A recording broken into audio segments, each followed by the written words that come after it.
कैसे हैं आप सब। आज हम क्लास 10th का पॉलिनोमियल चैप्टर शुरू करने जा रहे हैं, बहुपद।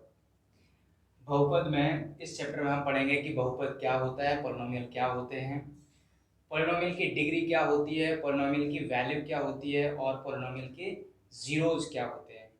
इन तीन चार टॉपिक को हम इस वीडियो में कवर करेंगे। इस बहुपद के बारे में आज हम डिटेल से बात करेंगे। चैप्टर से ही शुरू करते हैं कि पॉलिनोमियल क्या होता है। बहुपद क्या होता है? कोई भी अलजेब्रिक एक्सप्रेशंस जिसमें दो या दो से अधिक पद हों, जिसमें दो या दो से अधिक टर्म्स हों, उसको हम पॉलिनोमियल कहते हैं। अगर आपको इसके बारे में डिटेल में चाहिए तो डिटेल में आप हमारी बेसिक अलजेब्रा की वीडियो देखिए, जिसका लिंक मैंने डिस्क्रिप्शन में दे दिया है। कोई भी चीज, जैसे फॉर एग्जांपल 3x + 5 लिखा है मैंने, तो इसमें दो टर्म है, दो पद हैं, जैसे ये 3x है, ये 5 है, तो ये क्या है? ये पॉलिनोमियल है, ये एक बहुपद है।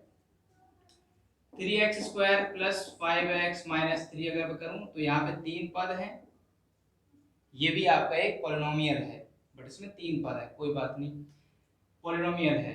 एक और अगर हम बात करें, जैसे 4x³ - 5x² + 3x - 7, तो ये भी हमारा क्या है? पॉलिनोमियल है, बहुपद है। ऐसे भी हो सकता है 3x + 4y + 7, ये भी हमारा पॉलिनोमियल ही है, बहुपद है। बट ये जो तीन पॉलिनोमियल आपके जो दे रखे हैं, ये तीनों पॉलिनोमियल आपके वेरिएबल x में है, मतलब वन वेरिएबल में, सिंगल वेरिएबल में, जबकि ये जो है टू वेरिएबल में है। ठीक है, ये भी पॉलिनोमियल है बट टू वेरिएबल में है। ठीक है, इस चैप्टर में हम इसकी बात नहीं करेंगे, इनकी बात करेंगे। Okay,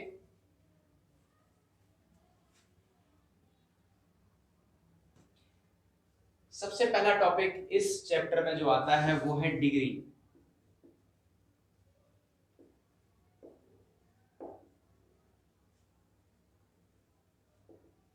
degree of the polynomial, बहुपद की घात।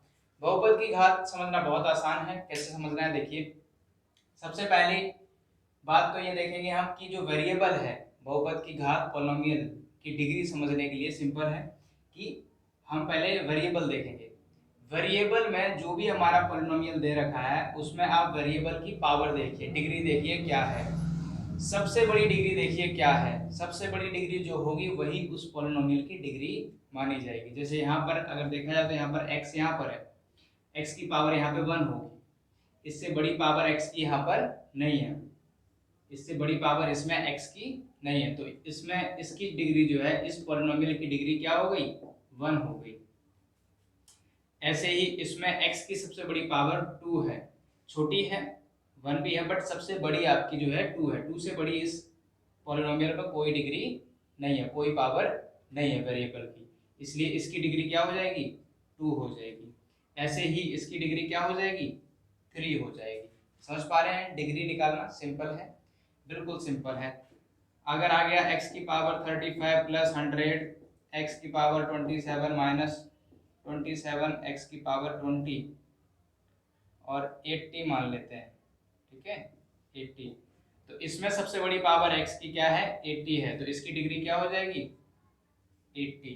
ठीक है, सिंपल। ठीक है, आपको जरूरी नहीं है कि सबसे बड़ी पावर जो है आपको आगे ही दे रखी हो, आप देख लेना। ठीक है, जो सबसे बड़ी पावर होगी वही उसकी डिग्री मानी जाएगी। अच्छा, डिग्री के बेस पर हम पॉलिनोमियल्स के नाम देते हैं कि किसकी कितनी डिग्री है, उसके अकॉर्डिंग हम नाम देते हैं। जैसे कि ऐसा पॉलिनोमियल, ऐसा बहुपद जिसकी डिग्री 1 हो, जिसकी डिग्री 1 हो, उसको हम लीनियर पॉलिनोमियल कहते हैं। लीनियर पॉलिनोमियल, रैखिक बहुपद।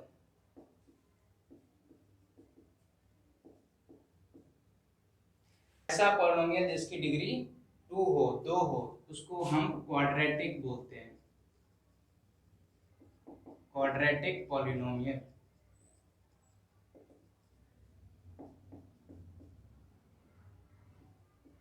द्विघात बहुपद। और ऐसा पॉलिनोमियल जिसकी डिग्री 3 हो, उसको हम क्यूबिक पॉलिनोमियल कहते हैं, त्रिघात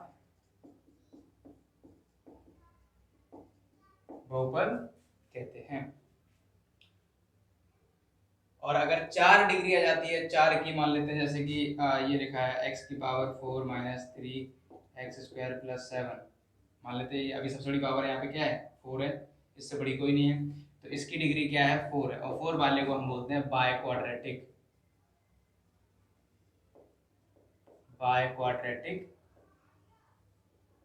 पॉलिनोमियल, चतुर्घातीय बहुपद।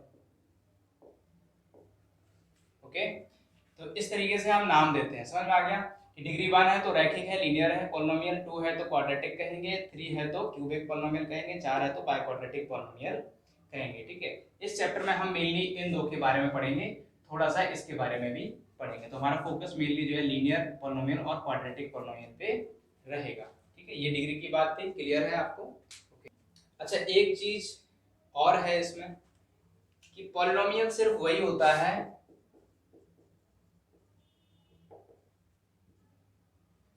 जिसमें जो वेरिएबल है इसकी पावर नेचुरल नंबर हो, क्या हो,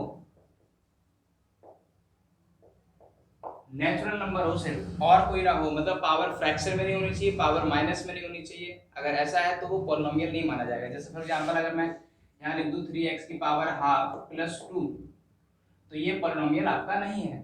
ठीक है, या मैं लिख दूं 1/u प्लस 2, तो ये भी आपका पॉलिनोमियल नहीं है, क्योंकि u नीचे है, इसको अगर आप ऊपर ले जाओगे तो u की पावर क्या बनेगी, -1 बनेगी, और माइनस में पावर नहीं होनी चाहिए, तो ये भी आपका पॉलिनोमियल नहीं माना जाएगा। तो पॉलिनोमियल आपका वही होगा जिसमें वेरिएबल की जो पावर है वो नेचुरल नंबर में से होगी, मतलब सिंपल पॉजिटिव नंबर होगा, 1 2 3 4 5 6 7 और बीट भी कुछ भी हो। ठीक है, कुछ भी हो, ठीक है, तो वो रहेगा आपका। तो इनमें से ये सारे पॉलिनोमियल आपके नहीं माने जाएंगे। ओके, ठीक है, अब बात करते हैं आगे।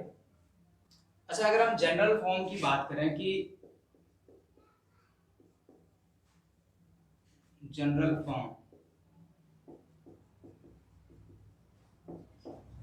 समान रूप, तो लीनियर का जो है आपका लीनियर पॉलिनोमियल का जो जनरल फॉर्म है वो आपका इस तरीके से होता है, ax प्लस बी, ए और बी जहां पर कोई नंबर हो सकते हैं। ठीक है, मतलब इस तरीके का, मतलब x वाला पार्ट रहेगा और एक बिना x वाला पार्ट रहेगा। ठीक है, इक्वेशन इस तरीके से होगी जहां पे कंडीशन ये है कि a आपका 0 नहीं होना चाहिए।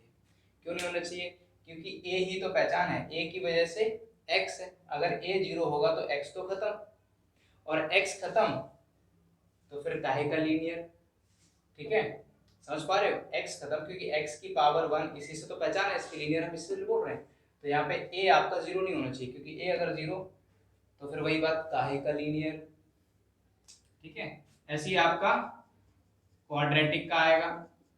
क्वाड्रेटिक की पहचान है ax² plus bx plus c, यहाँ पे भी वही कंडीशन है, a आपका 0 नहीं होना चाहिए, क्योंकि ये जो x² है यही तो इसकी पहचान है, इसी की वजह से इसका नाम हमने क्वाड्रेटिक दिया है। और अगर a 0 हो जाएगा तो ये सारा पार्ट 0 हो जाएगा, और अगर ये 0 हो जाएगा तो फिर काहे का क्वाड्रेटिक। समझ पा रहे हो? तो ये बेसिकली नॉर्मल फॉर्म है, यहाँ पे b और c 0 हो सकते हैं, b और c 0 आपके हो सकते हैं। ठीक है, समझ पा रहे हो कैसे? जैसे अगर मान लो अगर ये लिखा हो 3x², तो 3x² अगर देखा जाए तो ये आपका क्वाड्रेटिक पॉलिनोमियल है, ये आपका क्वाड्रेटिक पॉलिनोमियल है। अच्छा, आपके मन में ये सवाल आ सकता है कि ये पॉलिनोमियल कैसे है? पॉलिनोमियल तो वो होते हैं इसमें 2 टर्म होते हैं, ये 2 से ज्यादा होते हैं, ई में तो एक ही है, तो कैसे पॉलिनोमियल कह सकते हैं? तो पॉलिनोमियल ऐसे कह सकते हैं कि हो सकता है इसके साथ प्लस में 0 हो, प्लस में 0 हो तो 2 हो गए ना, अभी प्लस में 0 का मतलब ही नहीं है तो हमने छुपा दिया है, तो सिंपल है।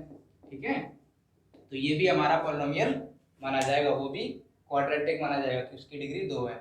यहाँ पे क्या है, यहाँ पे 0 b की वैल्यू नहीं है और c की वैल्यू नहीं है। ठीक है, मतलब b 0 है, c भी 0 है, इसलिए ये पूरा पार्ट 0 हो गया, सिर्फ ये बचा, और यही बचना चाहिए क्योंकि ये इसकी आइडेंटिटी है, ये इसकी पहचान है। ठीक है, इसी की वजह से इसका नाम हमने क्वाड्रेटिक दिया हुआ है। ऐसी क्यूबिक का जो है आपका जनरली फॉर्म ये हो जाता है ax³ plus bx² plus cx plus d। ठीक है। तो इसमें ध्यान से देखने वाली बात यह है कि लीनियर इक्वेशन है जिसकी डिग्री 1 होती है उसमें ज्यादा से ज्यादा 2 टर्म होते हैं। 2 टर्म से ज्यादा नहीं हो सकते, कम होगा बट 2 से ज्यादा नहीं हो सकते, क्योंकि ये जनरल फॉर्म है। इससे बड़ी लीनियर पॉलिनोमियल कभी नहीं हो सकता, इससे बड़ा लीनियर पॉलिनोमियल आपका कभी नहीं हो सकता, 2 टर्म से ज्यादा नहीं होंगे। डिग्री 2 है तो टर्म इसमें मैक्सिमम 3 है, ठीक है। 3 से ज्यादा टर्म इसमें नहीं हो सकते, कम हो सकते हैं, ठीक है। कम आपका एक हो सकता है, ठीक है, क्योंकि ये इसको रहना जरूरी है, ये इसकी गारंटी है। ये हो सकता है बी और सी की वैल्यू 0 हो जाएगी किसी टाइम पे, तो ये दोनों चीजें खत्म हो जाएंगी, बट ये बचेगा, और ये बचेगा तो क्वाड्रेटिक कहलाएगा। ऐसे क्यूबिक में टर्म जो है 4 होते हैं, ठीक है, मैक्सिमम 4 होंगे, 4 से ज्यादा नहीं होंगे। इसमें क्यूबिक में 4 से ज्यादा टर्म नहीं होंगे, पद नहीं होंगे, मतलब ये 1 2 3 4, ठीक है। 4 से कम हो सकते हैं, ठीक है, जिसमें आपका ये रहना जरूरी है। कंडीशन इसमें वही है सेम कि ए आपका 0 नहीं होना चाहिए, क्योंकि ये वाला जो टर्म है इसी की वजह से तो इसका नाम हमने क्यूबिक दिया हुआ। तो अगर यही खत्म हो जाएगा ए 0 होके, तो काहे का क्यूबिक, ठीक है। समझ में आ गया? ये जनरल फॉर्म है। अब वैल्यू ऑफ द पॉलिनोमियल की बात करते हैं, बहुपद के मान की बात करते हैं। बहुपद का मान क्या है? मान लेते हैं कोई एक वैल्यू दे रखी है, एक पॉलिनोमियल दे रखा है 3x प्लस 6 मान लेते हैं, 3x प्लस 6। तो ये पॉलिनोमियल, अच्छा इसको हम शॉर्ट में नाम दे सकते हैं कि मान लेते हैं p कोई पॉलिनोमियल है वेरिएबल x में, ठीक है। अभी हमने इस पूरी चीज को शॉर्ट में px मान लिया, ठीक है, क्योंकि कई बार क्या है ये बहुत लंबा आ जाएगा, ठीक है, तो बार बार तो लिख नहीं सकते, तो हमने इसका नाम दे दिया px। समझ पा रहे हो? अब px कहीं भी लिखेंगे तो इसका मतलब ये समझा जाएगा, ठीक है, मतलब उसी सवाल के लिए, ठीक है। px का मतलब ये p कुछ भी दे सकते हो आप, p q r s t कुछ भी जो अच्छा लगे, ठीक है। यहाँ पे ब्रैकेट में आपका वही वेरिएबल रहेगा जो आपका जिस वेरिएबल में ये पॉलिनोमियल होगा, ठीक है। तो फिलहाल हमने इसका नाम px दे दिया है, ठीक है। px बराबर मतलब ये, ठीक है।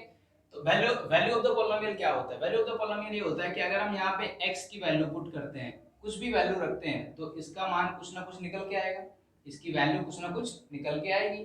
तो जो निकल के आएगा वो उस x की वैल्यू पे उसका मान माना जाएगा। जैसे फॉर एग्जांपल मान लेते हैं हमने x बराबर 1 रखा, तो जहां भी x है वहां पे 1 रखो, तो p 1, ठीक है, यहाँ x है तो 1 3। अच्छा ये 3x है मतलब क्या है? 3 मल्टीप्लाई x है, यहाँ पे मल्टीप्लाई छुपा हुआ है, बट जब भी आप वैल्यू पुट करोगे तो मल्टीप्लाई शो करोगे इस तरीके से, क्योंकि अगर मल्टीप्लाई शो नहीं करोगे तो 31 हो जाएगा, ये तो कुछ और ही हो जाएगा, ठीक है। तो 3 इंटू 1 प्लस 6। अभी आप क्या करोगे? सॉल्व करो इसको, पहले मल्टीप्लाई करेंगे, बोडोमास 3 इंटू 1 3 1 जा 3 प्लस 6 इक्वल्स टू 9। तो ये वैल्यू निकल गई। अभी हम लिख सकते हैं कि the value of px at x equals to 1 is 9, ठीक है, कि px की वैल्यू x बराबर 1 पर 9 है। इस तरीके से आप वैल्यू निकालते हैं। तो इस तरीके से हम कुछ भी पुट करेंगे, यहाँ पे कोई भी वैल्यू रख सकते हैं, कुछ ना कुछ हमारा आंसर निकल के आएगा। जैसे एक और देख लेते हैं, माइनस का देख लेते हैं। मान लेते हैं हमने x की वैल्यू -3 रखी, ठीक है, तो p x equals to sorry -3 into -3 plus 6। अभी पहले मल्टीप्लाई करेंगे तो -6 आएगा, ये सॉरी माइनस मल्टीप्लाई करेंगे तो -9 आएगा प्लस 6, -9 प्लस 6 करेंगे तो आपका आएगा -3। तो ये आ गया। तो आप लिख सकते हो the value of px at x equals to -3 is -3, ठीक है, समझ पा रहे हो? तो ये क्लियर है, ठीक है। इस तरीके से हम वैल्यू निकालते हैं, यही है वैल्यूज हमारी, ठीक है। अब आप ऐसे कुछ भी वैल्यू रखोगे तो कुछ ना कुछ निकल के आएगा, सॉल्व करेंगे तो कुछ ना कुछ निकल के आएगा। अच्छा ये बात थी हमारी किसकी? लीनियर की, ठीक है। एक क्वाड्रेटिक का भी एग्जांपल ले लेते हैं। ये एक क्वाड्रेटिक पॉलिनोमियल है, इसका नाम दे देते हैं, बताओ क्या दें? कुछ भी दे लो, चलो rx दे दिया मैंने, ठीक है। नॉर्मली हम px देते हैं तो आप px ही दे सकते हो बार बार, ठीक है, बट अभी rx दे दिया, ठीक है। जहाँ एक ही सवाल में 2 2 3 3 हो तो वहाँ पे आपको अलग अलग नाम देना पड़ेगा, ठीक है। फिलहाल हमने rx दे दिया, आप दे सकते हो कुछ भी, ठीक है, लेकिन यहाँ देखना आपका, ठीक है, जो वेरिएबल होगा उसी में रहेगा। अगर ये y में लिखा है तो यहाँ पर आप y लिखोगे, ठीक है, x में लिखा है तो आप x लिखोगे, ठीक है। चलिए निकालते हैं, बताओ किस पे निकालो? चलो 0 पे देखते हैं निकाल के, ठीक है। R0 2 into 0 square minus 5 into 0 plus 6। पहले पावर सॉल्व करेंगे तो 2 इंटू 0 का स्क्वायर करेंगे क्या आएगा, 0 ही होता है, minus 5 into 0 plus 6, 2 into 0 0, 5 into 0 0 plus 6, total करेंगे तो आ जाएगा 6, ठीक है। तो क्या हो गया, the value of R X at x equals to 0 is 6, ठीक है। आर एक्स का मान x बराबर 0 पर 6 मतलब 6 है, ठीक है। इस तरीके से आप लिख सकते हो, क्लियर है, निकाल सकते हो। एक और देखते हैं, चलो इसी में मान लेते हैं x इक्वल्स टू -1 रखा मैंने, ठीक है, या -2 रख लेते हैं, चलो कुछ और थोड़ा करते हैं।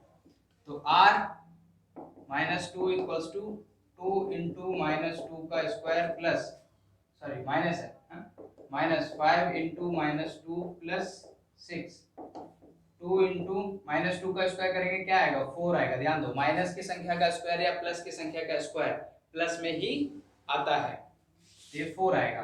और ये -5, इन दोनों का अगर मल्टीप्लाई करूंगा मैं, चलो पहले लिख लेते हैं, 5 इंटू -2 प्लस 6, ये हो जाएगा 4 2 जा 8, इन दोनों को मल्टीप्लाई करूंगा तो आएगा 5 2 जा 10, प्लस का 10, राइट, दोनों साइन सेम है, माइनस है तो प्लस में आएगा, ठीक है। प्लस 10 प्लस 6 ऐड करोगे तो आएगा 24, 8 6 14 प्लस 10, ठीक है। तो इस तरीके से हो गया, तो आप लिख सकते हो the value of R X at x equals to -2 is 24, कि आर एक्स का मान x बराबर -2 पर 24 है। समझ में आ गया, निकाल सकते हो। तो ये वैल्यू ऑफ पॉलिनोमियल है, बहुपद का मान है, इस तरीके से आप निकाल सकते हो। अब आपकी जो बुक है, ठीक है, उसमें से आप एक्सरसाइज में क्वेश्चंस दे रखे होंगे वैल्यू निकालने के लिए, मान निकालने के लिए, उससे आप कर सकते हो, ठीक है। चलिए अब अगला चीज देखते हैं, नेक्स्ट टॉपिक। नेक्स्ट टॉपिक इसमें आता है जीरोज ऑफ द पॉलिनोमियल।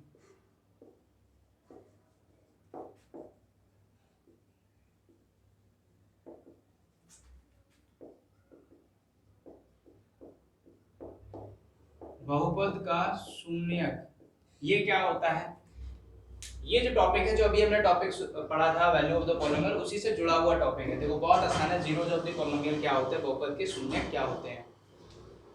मान लेते हैं जैसे अभी हमने जो एग्जांपल लिया था 3x + 6, px नाम दिया था हमने, हम इसमें वैल्यू निकाल रहे थे। हमने इसमें 1 पुट किया तो कुछ आंसर आया, 2 पुट किया तो कुछ और आंसर आया, 3 पुट किया तो कुछ और आंसर आता, ऐसे हर बार अलग अलग आंसर हमारे आ रहे थे। अभी आप सोचिए कि क्या कभी ऐसा भी हो सकता है कि हम यहाँ पे कोई वैल्यू रखें, मतलब x की कोई वैल्यू रखें और इसका आंसर 0 आए। समझ पा रहे हो कि यहाँ पर हम कोई वैल्यू रखें तो इसका आंसर 0 आए, 0 आए। अगर ऐसा है किसी वैल्यू पे इसका आंसर 0 आ रहा है तो वो वैल्यू जो है, वो मान जो है, इस बहुपद का 0 मतलब शून्यक कहलाएगा, ठीक है, सिंपल।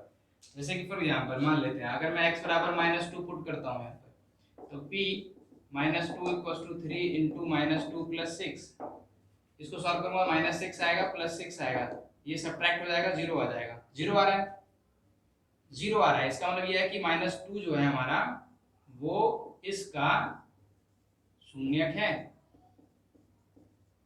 जीरोज है, ठीक है। तो इस तरीके से लिख सकते हो आप कि x बराबर -2 is the zero of the polynomial, ठीक है। x बराबर -2 बहुपद px का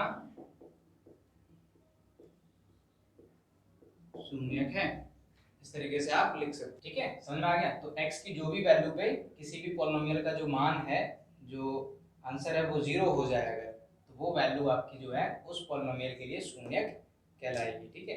ये शून्यक का क्या मतलब है उसको हम अभी आगे देखेंगे, ठीक है। 0 और 0 निकालेंगे कैसे, तो हमने रख दिया, -2 आ गया, ठीक है। कोई और कठिन सा आ गया तो हमें कैसे पता चलेगा कि -2 ही इसका शून्यक होगा। ठीक है, तो ये सब देखेंगे। फिलहाल एक और एग्जांपल ले लेते हैं। मान लेते हैं px बराबर हमने लिखा है x² - 3x - 4। ठीक है, तो अगर मैं यहाँ पे x की वैल्यू -1 रखता हूँ, देखते हैं क्या आंसर आता है। -1 रखा हमने तो -1 का स्क्वायर -3 इंटू -1, समझ पा रहे हो, यहाँ मल्टीप्लाई होगा 3 और x के बीच में, तो मल्टीप्लाई हमने शो किया x की वैल्यू -1 और ये -4 हमारा। पहले स्क्वायरिंग हटाएंगे, मतलब पावर जितनी है सब हटा दो।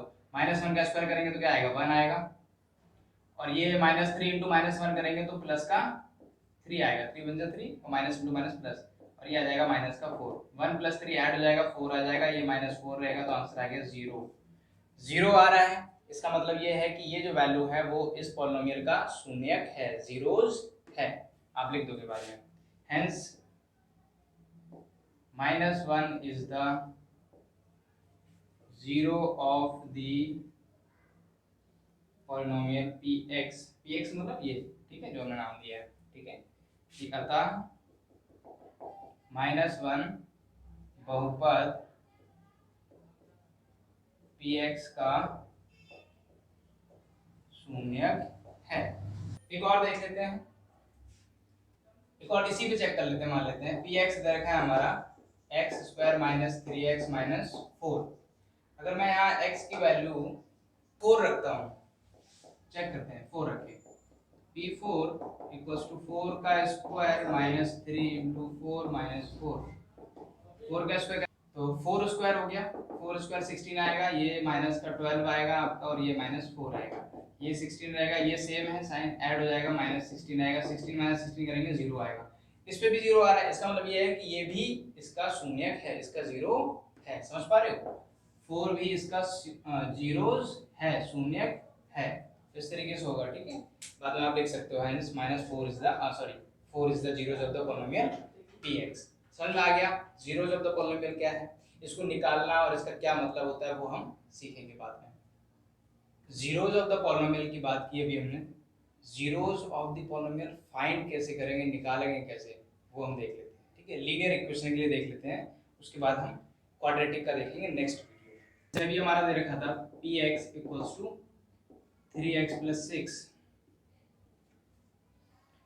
तो इसका जीरो निकालने के लिए सिंपल है कि अभी हमें पता है कि हमें क्या चाहिए, हमें इसका आंसर कैसे, कुछ ऐसी वैल्यू होनी चाहिए x की, इसकी वजह से इसका आंसर 0 आ जाए। तो हम क्या करेंगे कि px को आंसर हमें 0 लाना है, px बराबर मतलब ये जो दे रखा है इसकी जगह पे हमें 0 लाना है। तो हम क्या करेंगे, इसको कंपेयर कर देंगे, px को 0 के बराबर रख देंगे।